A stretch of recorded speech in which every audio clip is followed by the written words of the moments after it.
Well, what's going on, people? This is Mike with Beats and Vinyl, and we're back at it again. Wishing you all a happy new year. A little bit late, but happy new year.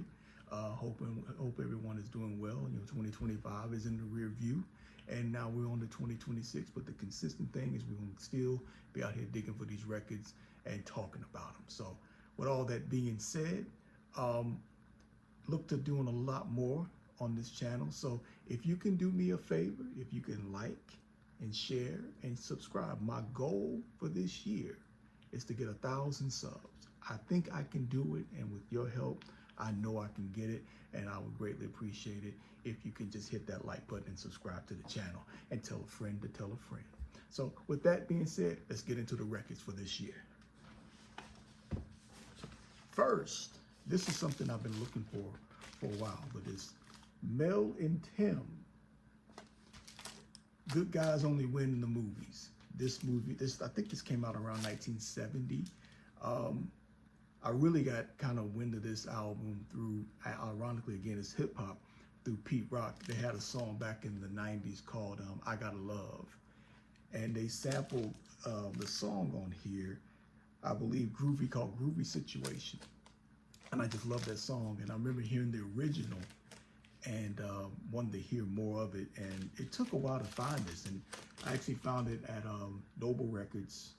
And it's got a little bit of damage to it, but I'm going to fix it up.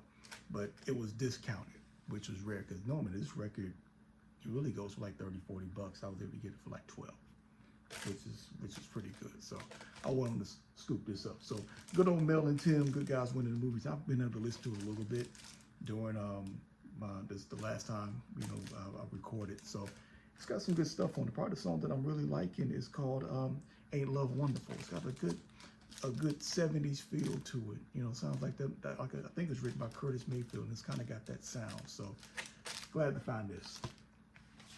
Oh yeah, The Doors, their inaugural album. I believe this is a reprint. I think this is like the late 78 or 79, but this came out, I'm thinking, the late 60s. Been looking for this for a while. I am a fan of that style of rock, from the Doors to the Beatles, the Who, Led Zeppelin. I am a fan, so I've been wanting to have this for a while. And of course, Break On Through to the Other Side, Light My Fire, man, those are the standouts for this one, man. But they were doing some good stuff. Jim Morrison was something serious back then, man. So, yep, was able to get The Doors. All right, for all the Funketeers, Cameo. This album called Alligator Woman. I remember this came out like in the early 80s, 81, 82. I remember the song on here that my dad used to play a lot was called Flirt. And it's just it's just a real funk groove. Larry Blackman, the lead of the group, he's on the drums. So, and this album cover is really interesting. A lot of people don't know, but this Vanity, Prince's, the late great Prince, that was his girlfriend at the time. Vanity, and she's got these nets and stuff on her face. So when you look at Vanity 6 and all that kind of stuff, this is her. Her name is Denise Matthews. I think Matthews or Mathers. But anyway, this is a good find, man. Glad to get this one. All right. The legendary Patrice Rushen.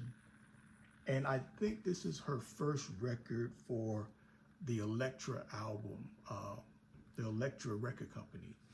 Before that, she was on a jazz label called Prestige, and she was doing more jazzy stuff like Before the Dawn and stuff like that. So she wasn't doing a lot of singing.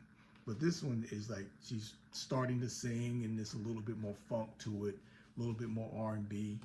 So, and she's playing like drums and stuff like that. So when I'm looking through it, I'm like, okay, this was just more, I guess, an album to kind of showcase her in a different light. And I think it worked. I mean, it wasn't any blockbuster hits on there, but my favorite is Didn't You Know? That's a pretty cool song. It's kind of a slow song, but it's really good. So glad to scoop this up.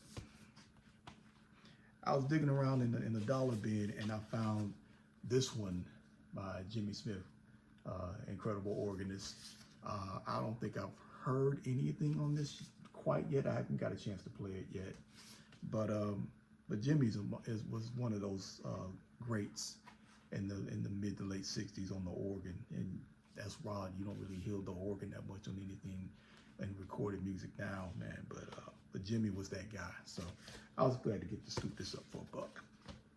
And also, while I was in the dollar bin, I found the Captain and Tennille. Now, they had the incredible hit back in the mid '70s called "Love Will Keep Us Together." That was the name of this album. So I thought it was kind of cool to kind of grab it. And I remember this song when I was very little, being on the radio.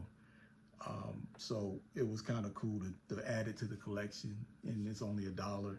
But I am going to really listen to it. I'm wide open, so glad to pick this one up. Oh yeah, the legendary Quincy Jones, aka Q, and he explores the music of Henry Mancini. So Quincy has always been a master of taking songs and revamping them and remodeling them and taking them to a whole nother place. So I've listened to a few songs on here, and they're very good. They're very, very good. So to find this for $1 was really kind of cool, because I didn't know what to expect. But as I've listened to it, it's real good. So Quincy Jones. Oh yeah, this is one of my dad's favorite groups, the Chi-Lites. Yeah, man. This is definitely that old school flavor of soul music where you actually had, guys, harmonizing. Look, check out the nice dynamite froze that they all got. So, this is clearly early 70s, 1972 for that matter. And that one thing I liked about groups of that time is that there was a showmanship with it. You're talking about the Temptations, the Temprees, the Dramatics. They had a show. They could sing, but they also had steps and choreography.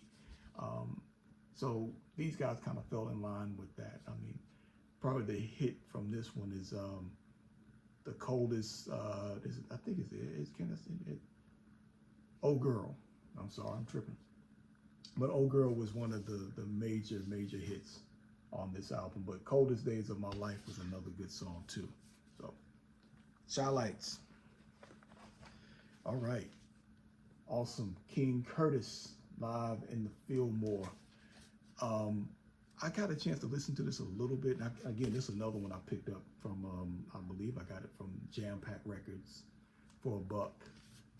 And for the most part, man, I've been familiar with King, but also awesome tenor saxophone player.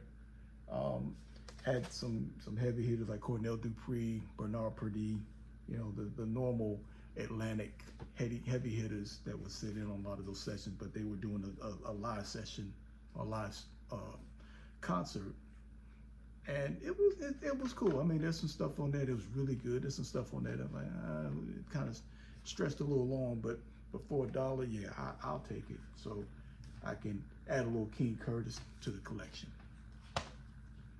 Another thing I found for $1, we stayed in that Stax, Atlantic Motown era, the great Johnny Taylor. Johnny Taylor's had a long career, and like a lot of those great guys from the 60s and 70s, they kind of went through transition periods. So when Johnny came out, he was doing a lot of the doo-wop kind of thing, and then he got into the 70s and hooked up with Stax, and he started doing more soulful, gritty kind of songs. So the song on here is called "I Believe in You." That was the kind of one of the big lead-off songs, but then it's funny, he has a song called "Who's Making Love." That was a big hit, and then later on he comes out with "Disco Lady." So Johnny was just great at always reinventing himself. So the great Johnny Taylor, Tailored in Silk. Yeah, this is one I really like. The group out of Los Angeles called War. This is a live album where they were in Chicago. And I've heard this album so many times. My dad had it, and I have it on CD. But to find it on vinyl for myself, I kind of was excited about that. And it's got some little banners on it, and it's got a nice inside gatefold. I can open this up a little bit so you see, just good still shots of the band and as they're playing. So, good old War, man. Cisco Kid, and my favorite is Son Oh Son.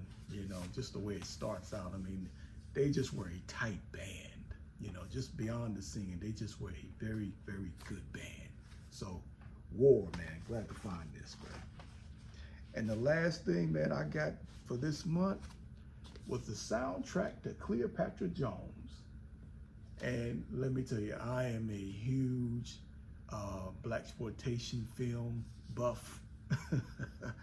And Cleopatra Jones is one of those movies from the 70s where they were looking at Pam Grier with Foxy Brown and Coffee, and she kind of fit right on in with one of these super bad chicks that was a detective and doing a little bit of everything, man. So the music from that time was just so great with Curtis Mayfield with Superfly and Isaac Hayes with Shaft. Joe Simon did this and some other help with Billy Jackson, and it's kind of a mix of everything, but I was kind of glad to find this. Again, this is one of those albums that typically when I see them, they're like $20-30, and just because it's got a little cosmetic wear on it, I was able to get it for 10. So I'll take that. But I've had a chance to listen to it. It sounds great. It's in great condition. I just need to give it a little TLC, and it'll be back in stride. So, but that's what I got for this month, man. And I'm gonna be pouring into this channel a lot more.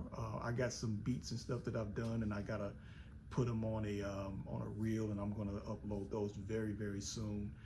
So my goal is definitely a video a month and at least a couple beats a month, and I'll start being more consistent with that. But again, my goal for this year is to get 1,000 subs. So if you can share and like and subscribe, I will greatly appreciate that. They help get this thing moving. I love vinyl, man, and I know there's a big community out there that love it as well. I'm a fan as well of many other channels. So I just want to get out there and do my thing as well. So with that being said, we will holler next month. Be safe, and hey, kick off 2026 in great fashion. Peace to you all.